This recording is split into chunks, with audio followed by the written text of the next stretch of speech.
chairperson of Misamis Oriental. Also, we are also honored here to have the services of the Tagum chairperson, former Mayor of Tagum City, Honorable Alan Relion.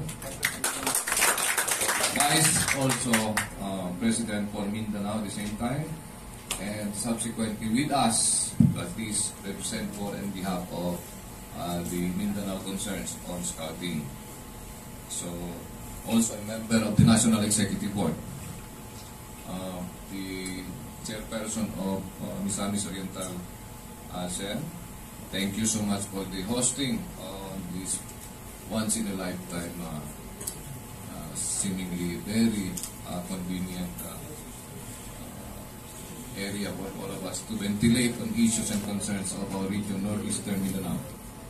And also, the regional director for all the areas of Mindanao.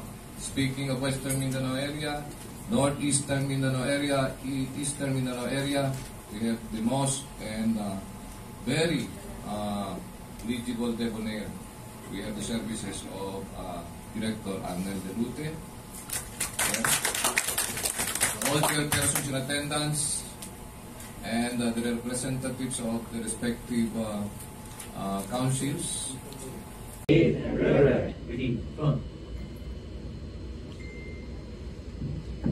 PSP vision and mission.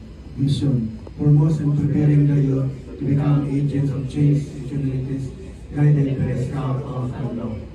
To our RESCOP in Misamis, hosted by Misamis Oriental, Boy Scouts of the Philippines. And I'm doubly happy to see a very good friend, a long-time colleague in the National Executive Board, former Mayor Alan Relion, the Vice President for Mindanao of the Boy Scouts of the Philippines. Thank you very much, Mayor Alan, for coming all over.